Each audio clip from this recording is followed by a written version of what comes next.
Hello everyone. In today's class, we're going to discuss about limit of a sequence.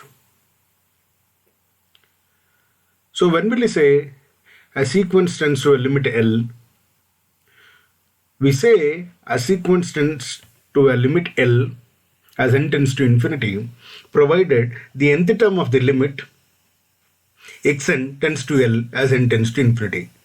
In other words, for a small epsilon, a positive number, if we can find a positive integer m such that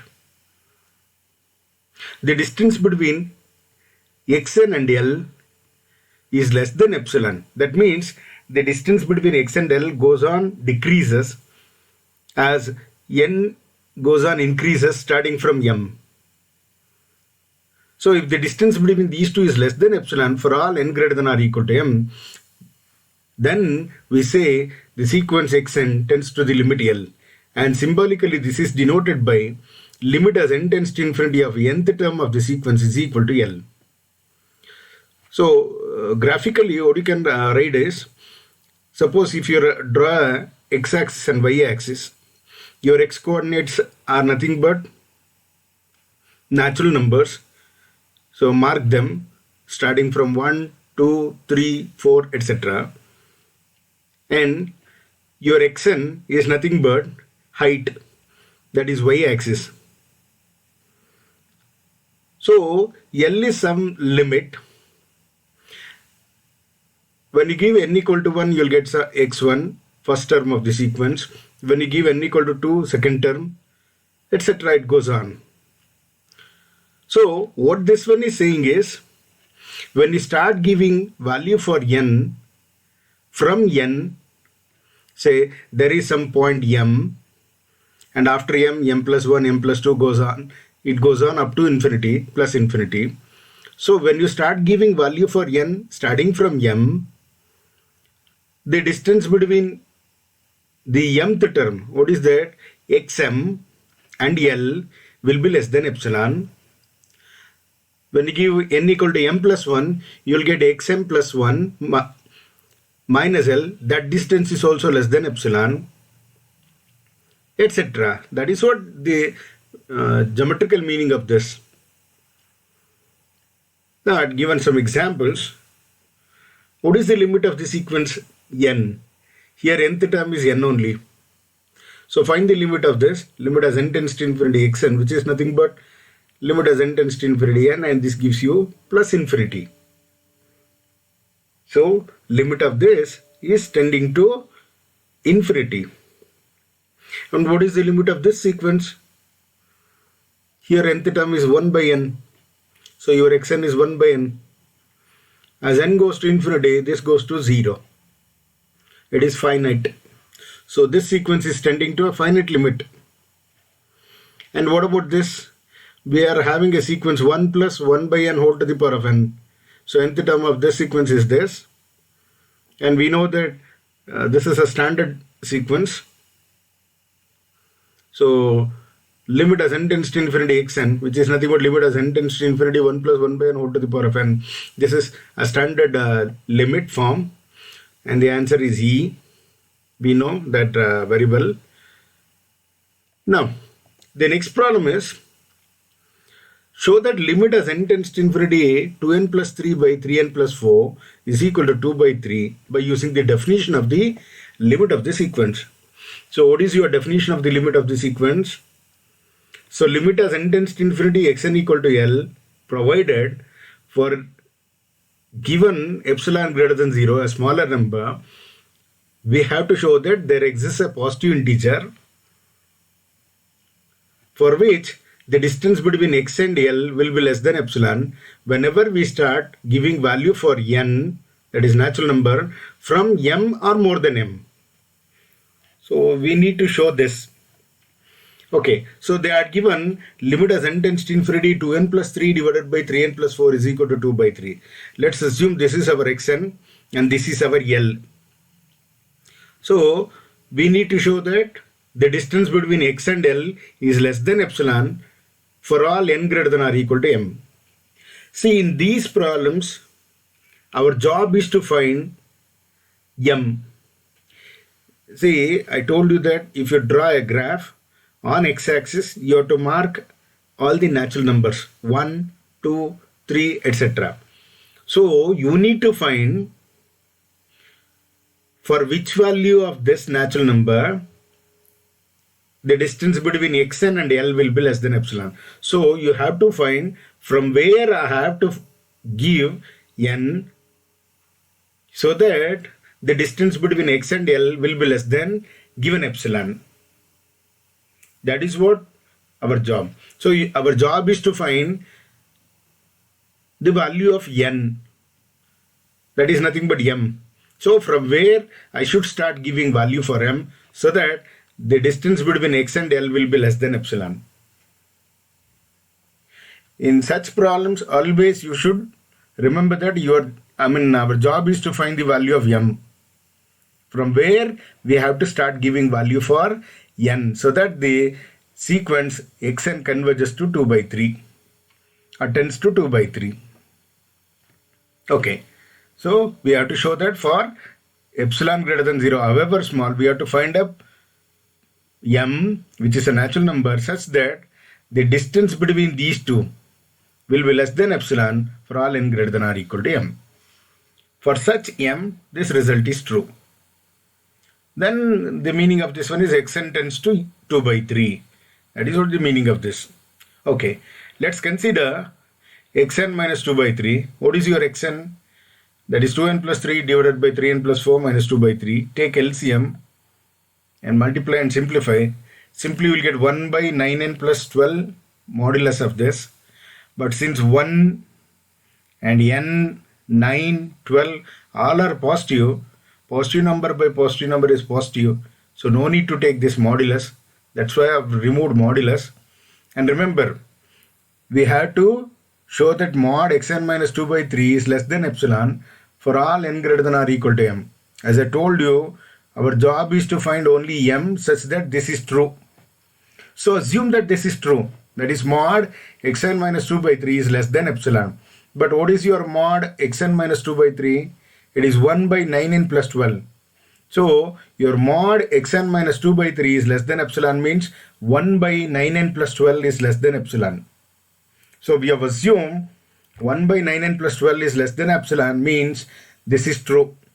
Now we have to find m so that this will be true for such values. Now cross multiply this. You'll get 1 by epsilon is less than 9n plus 12. Or send this 12 to this side. 1 by epsilon minus 12 is less than 9n. Send this 9 to this side. So that your 1 by 9 into 1 by epsilon minus 12 is less than n, or n is greater than 1 by 9 into 1 by epsilon minus 12. So that means the distance between xn and 2 by 3 is less than epsilon if n is greater than this number. So whatever the number that is greater than this, if you give that number for n, remember your n is a natural number, positive integer. This might be a fraction also. If this is fraction, say for example, say this is say 8.5. So your n has to be greater than 8.5. Then from where you are going to give value for n? Yes, more than 8.5. If you give more than 8.5, that is the first nearest positive integer is 9. If you give m equal to 9, then this result is true for n greater than or equal to 9.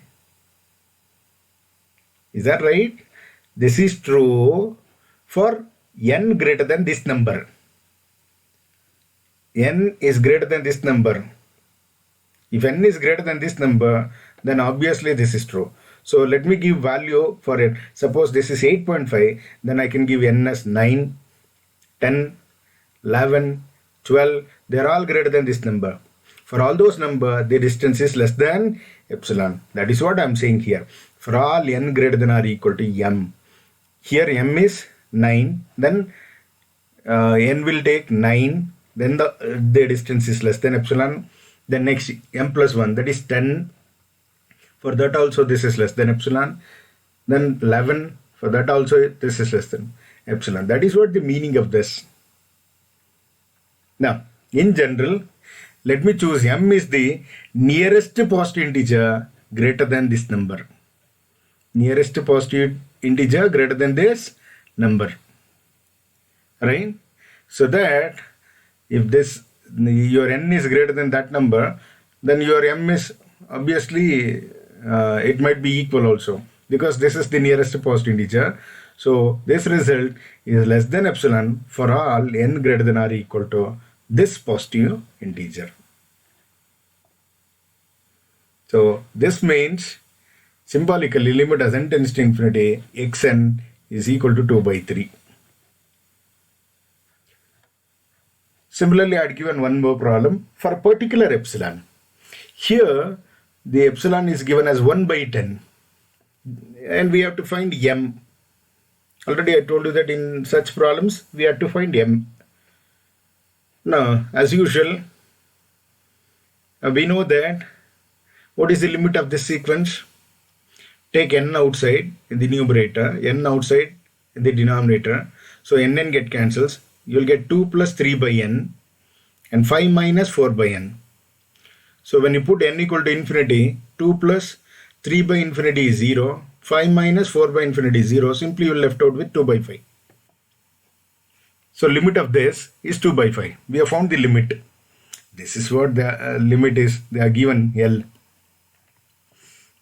Now, they are given epsilon as 1 by 10. So we have to find m such that distance between nth term and L is less than epsilon, that is 1 by 10 for all n greater than or equal to m. As usual, as I told you, that we have to assume this and we have to find m.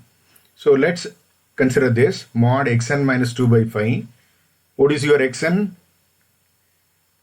Yes, it is 2n plus 3 divided by 5n minus 4 minus 2 by 5.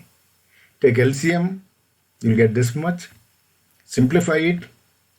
No need to take modulus because 23 is positive and you know that your n takes at least or minimum value 1 because n is a natural number.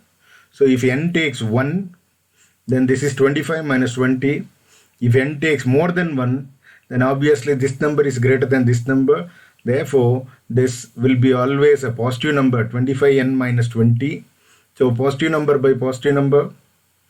You don't have to take modulus for a positive number. Now they had given epsilon as what? 1 by 10. I told you that we have to consider this. We have to assume this is true. Then we have to find m. So let's assume mod xn minus 2 by 5 is less than 1 by 10. But what is your mod xn minus 2 by 5? It is 23 by 25n minus 20. So 23 by 25n minus 20 is less than 1 by 10. Cross multiply, you will get 230 is less than 25n minus 20. Send this minus 20 to this side, that becomes plus 20, or add both sides by plus 20. So that becomes 250 is less than 25n, or 25n is greater than 250. 25 tens are. So when n is greater than 10, this distance is less than 1 by 10. So for those values of n, so you have to give n more than 10. So more than 10 means next integer will be 11. So when you give n equal to 11, you will get x11 minus 2 by 5. That is less than 1 by 10. Then when n equal to 12, x12 minus 2 by 5 is less than 1 by 10. N equal to 13. X13, that is 13th number in the sequence, minus 2 by 5. Their distance is less than 1 by 10. So it goes on up to infinity. That means this sequence converges to this. So that is what the meaning of this. So you have to give n value from where? 11. So let m be the nearest positive integer greater than 10. That means your m will be equal to 11. That is what the value we had given for n. So that this is true, isn't it? So then mod xn minus 2 by 5 is less than 1 by 10 for all n greater than or equal to m. What is your m? 11. So your n must be greater than or equal to 11, then this result is true. Next, I'd given a definition. When will you say a sequence tends to a positive limit, say plus infinity, a limit plus infinity? Remember, if you draw the graph of this, then you know that your x-axis will be natural numbers 1, 2, 3, 4, 5, etc. Right? And remember, your height is your sequence xn. So first one will be x1, second one will be x2, third one will be x3, etc. But this xn is going towards infinity. That means the height is becoming infinity. Height is becoming infinity. Height is becoming infinity means after certain stage, after certain value of for natural, for certain n, this xn will be greater than or equal to some positive number. Then only it can go to plus infinity. That value we are saying as k, right? So if it is going towards plus infinity means all your xn's, remember what you are saying is your xn is going towards plus infinity. What is the first term of this sequence? x1, x2, x3, x4, etc. So after certain stage, this xn will be greater than or equal to some positive number. Remember, if it is going towards plus infinity means all the heights are going towards plus infinity means after certain step, height has to be increasing. Height has to be greater than or equal to some positive term. Then only it will go to plus infinity. That is the largest height. So that is what, if for each positive number, there exists a positive integer m such that xn is always greater than or equal to k for all n greater than or equal to m, then this means limit as n tends to infinity xn equal to plus infinity. I'll demonstrate this with an example. Now consider n square. We know that limit of n square is plus infinity. Okay. Now draw the graph. Draw the graph for n square. Right? As usual, two-dimensional. X-axis will be given with value 1, 2, 3, 4, 5, etc. Now give n equal to 1. When n equal to 1, what is your x1? That is first term of the sequence, 1 square. So height is 1. Give n equal to 2. Height is 2 square. 4. That is your x2. N equal to 3. Height is x3. That is 9. 3 square. x3. N equal to 4. 4 square. That is height is 16. 5 square. 25. 6 square. 36. 7 square. 49. 7 square is 49. 8 square 64. So we are having a graph here. x1 is 1 height, x2 4, x3 9, x4 16, x5 25, x6 36, x7 49, x8 64. Now here this k is arbitrary, so I have chosen k as 50. I can give any value. Suppose if your positive number k is 50, then as I told you, while solving the problems of this form, always our job is to find m, from where we have to start, so that this result will be true.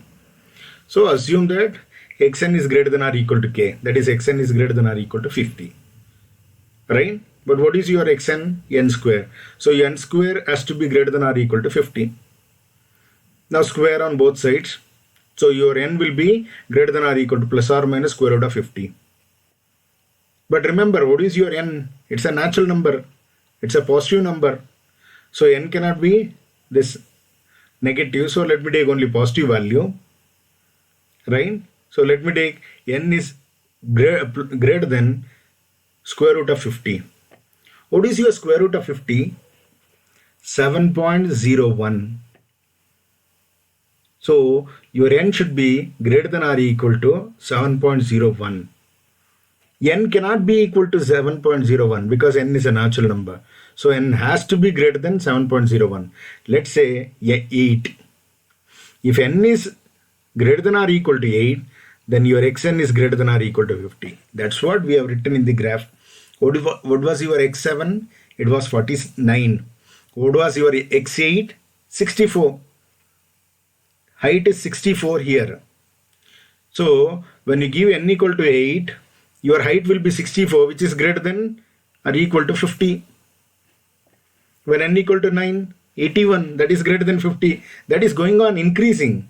So as you go towards infinity, your limit goes towards infinity. As n goes to infinity, your sequence goes to infinity. Suppose if I change k as say 20. If you assume k is 20, for which value of n your xn will be greater than or equal to 20? From the graph, as usual, what was your x1? That is 1 square, 1, x2, 4, x3, 9, x4, 16, x5, 25. So after 4, n equal to 4, if n is greater than 4, then obviously it is greater than 20. So because x5 is what? 5 square, 25. 25 is greater than 20. That means I have to start m from where? 5, not from 4. If I give n equal to 4, then it gives you 16. 16 is less than 20. But my number is k is 20. So I have to start n from 5. Then x5 will be greater than 20, x6 greater than 20, x7 greater than 20, etc.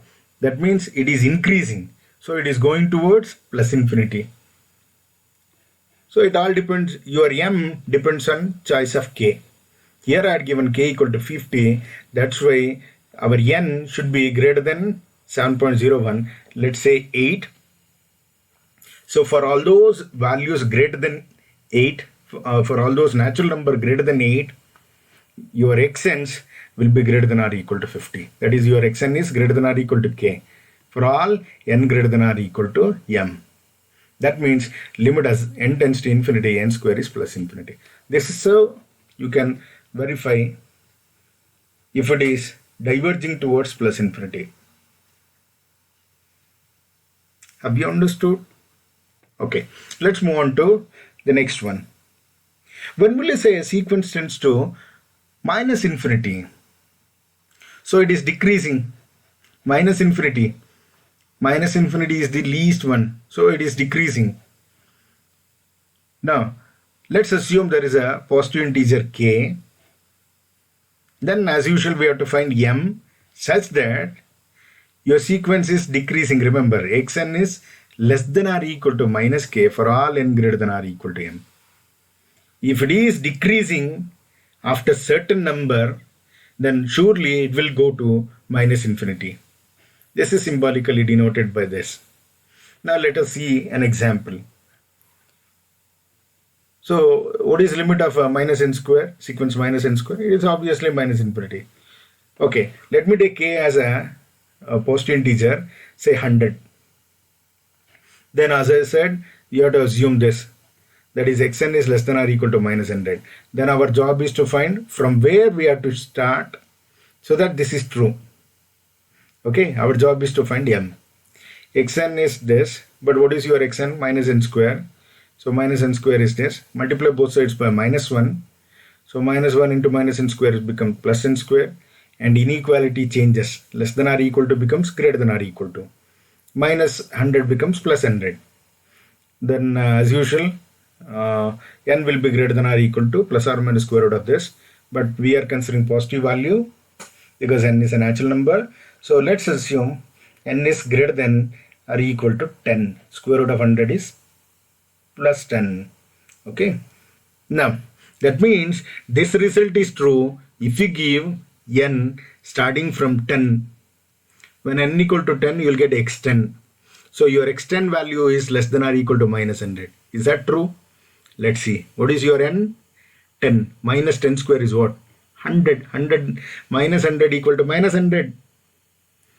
Then if you give n equal to 11, minus 11 square, minus 121. Yeah, minus 121 is less than minus 100. N equal to 12, minus 144. 12 square minus 144 is obviously less than minus 100. It is decreasing. As you give value for n greater than this, greater than or equal to this is decreasing. So till where, as n goes to infinity, where this will come? This comes to minus infinity, which is the least value. So from where you have to start? You have to start from n equal to 10. This is our m. That's it. Because this itself is a integer. In the previous case, this was a fraction. We cannot give fraction. We have to consider only positive integers. That is natural number. So that's why I said more than this number. What was that? 8. But here, more than 10. More than 10. 10 itself is an integer. For this is true because it is equal to also. So I can give m equal to 10. So when m equal to 10, xn is less than or equal to minus, what was your k? It is 100, minus k for all n greater than or equal to m. So this is diverging to minus infinity. This is how you have to verify. Okay. So I had given some exercise. You work out and write them as assignment. Thank you.